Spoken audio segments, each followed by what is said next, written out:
Kaibigan, pag-usapan po natin, bakit ka inaantok pagkatapos kumain? Okay? Normal ba to o masama na ba to? May sakit na ba to? Tingnan natin yung mga dahilan. Ha? Pag-usapan din natin, ano yung 7 pagkain na nagpapaantok sa iyo? Kung nagpapaantok ka naman, okay itong 7 foods. Pero pag kinain mo ng tanghali, marami, baka antokin ka sa trabaho. Okay? So, tingnan natin, ano yung mga pagkain nagpapaantok sa iyo? Isang klase nito, yung mga carbohydrates at sweets. Diba? Pag kumain ka ng kanin o matatamis, 2 platong kanin, only rice, mamaya antok ka na talaga. Kasi nga yung carbohydrates, mabilis magpataas ng blood sugar yan, diba?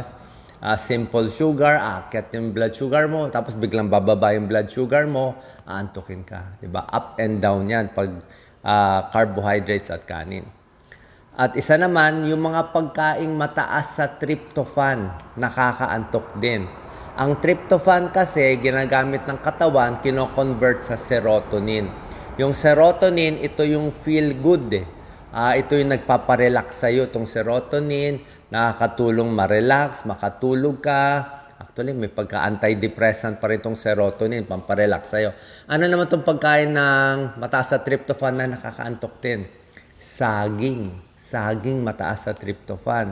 Diba sabi ko nga, saging pamparelax ng bata, maganda kainin sa gabi.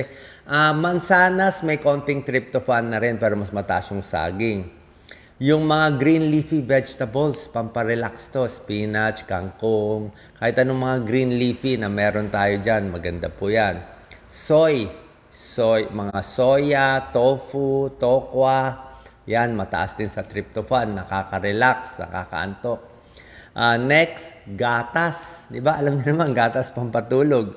Diba? Gatas, milk, pamparelax, mataas sa tryptophan. Number 5 yan. Number 6, tsokolate. Chocolate, diba? Nakakaantok, nakaka-relax. Diba?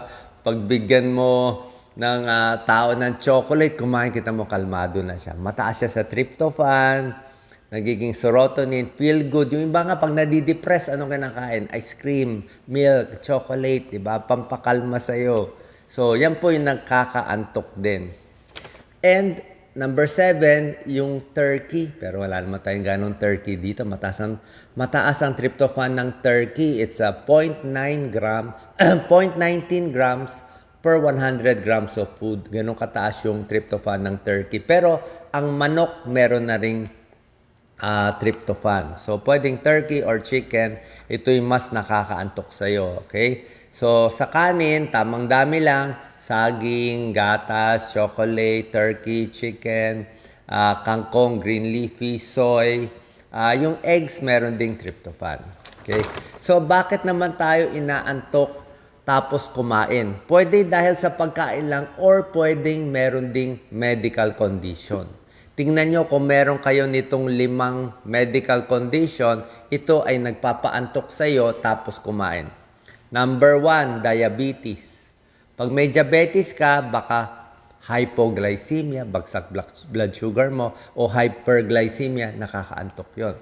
Increases post-meal drowsiness, food intolerance, food allergy. Hindi ka hiyang sa kinain mo, masama pakiramdam, baka magtatae ka, so aantukin ka nahihirapan yung katawan mo doon sa pagkain, yung mga may allergy. Number 3, sleep apnea. Ibig sabihin, ito yung mga overweight, malaki ang leeg, malakas humilik pag natutulog, tapos pag natutulog siya, baka parang mga 45 seconds hindi hihinga. Tapos pag hihinga, gagano na naman siya. Bumabagsak ang oxygen sa dugo, kulang ka sa tulog sa gabi. Kaya nga inaantok ka pagkatapos kumain because you have sleep apnea. Sleep apnea, pagising mo, pagod ka pa rin. Number 4, medical condition ang cause ng pagkaantok after eating, anemia. Ang mga anemic antukin. Bakit? Kulang ka sa red blood cell, kulang ka sa energy, walang lakas, di ba? O maputla. So, lagi kang antok, weak di ba? Fatigue, mahina. And number 5, health condition, nakakaantok, hypothyroid. Mahina yung thyroid glands. So, pag mabagal o mahina ang thyroid glands, mababa ang thyroid hormones mo, mahina, sluggish, malamigin, constipated, tapos laging inaantok. So, ito yung 5 condition na kailangan tignan. Diabetes, food intolerance, sleep apnea, anemia, o hypoactive thyroid. Meron namang mga habits na nagpapaantok sa'yo din after eating. Tulad na sinabi ko, puyat. Kung puyat ka na sa gabi, syempre pagkakain mo, antukin ka. And also, kulang sa exercise. Hindi ka fit, di ba? Overweight, mataba, kulang sa exercise. Kaya konting kain lang, antukin na yung tao. Okay, so ano ang tips natin? How to prevent post-meal sleepiness. Para hindi kayo antukin sa school ng alauna, hindi kayo antukin sa trabaho, di ba, mapagalitan, natulog sa trabaho. Ito gagawin natin. Number 1, inom ng maraming tubig.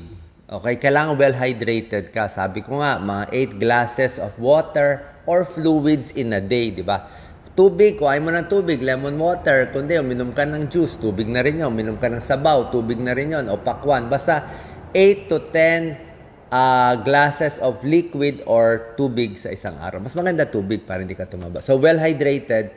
Pag dehydrated ka, antukin ka rin. Dapat kompleto ka sa electrolytes, hindi bagsak yung mga sodium, potassium, kaya dapat healthy yung kinakain, kompleto. Ito pa, huwag lumamon o kumain ng marami masyado. Okay? Reduce the amount of food. Kasi pag kumain ka ng only rice, 3 platong kanin, tapos, antukin ka talaga eh. Tataas ang blood sugar, bababa. Dapat, para hindi antukin, small, frequent feeding. Almusal, kumain, di ba? Merienda konti, tanghalian, kumain. Tapos, alas 3, alas 4, kahit isang saging. Tapos, dapat balance ang kain para yung blood sugar mo, pag ganyan-ganyan lang, di ba? Kasi kakain ka ng tanghalian, ganyan karami, tapos hindi ka kakain. Tapos sa gabi, kakain na naman. Antukin ka nun. High and low, magiging hyper tayo niyan. Get enough quality sleep. Pag maganda ang tulog sa gabi, mas hindi antukin sa tanghali after eating. Exercise regularly. Ang mga taong mas fit, mas gumagalaw, mas mabilis ang metabolism, mas hindi antukin. I think magandang tip din dito, medyo maarawan eh. Yung araw, pampagising siya. Oo. Nakita mo yung araw, gigising ka. Alam ng katawan natin yan eh. Pero pag tignan mo yung buwan, mas antukin ka. So, nasa light kasi yan eh, dahil sa melatonin natin sa brain. Limit or avoid alcohol. Pag sobrang alak, nakakaantok din, di ba? Kasi alak, oo nga, makakatulog ka pag naglasing ka, kaya lang yung tulog mo mababaw, minsan binabangungot ka pa, at pagising mo, uminom ka ng alak kasi magkaka-hangover ka, sakit pa ulo mo. Pagdating sa kape, wag din sobra sa kape. Yung iba ginagamit yung kape pampagising. Siguro, modulate your coffee consumption. Siguro 2 basong kape sa isang araw.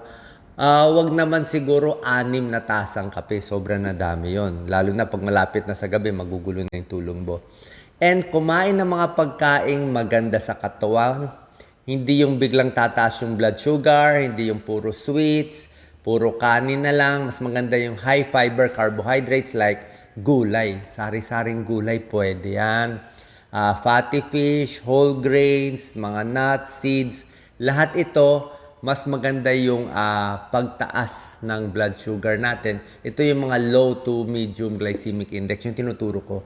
Pag kirain mo to, mas hindi tataas blood sugar mo. May mga wheat bread, may brown rice, may oatmeal, di ba? So, babalanse lang yung kakainin. And lastly, pag inaantok kayo pagkatapos kumain, pwede namang normal lang yan eh. Normal naman talaga konting pagkaantok tapos kumain.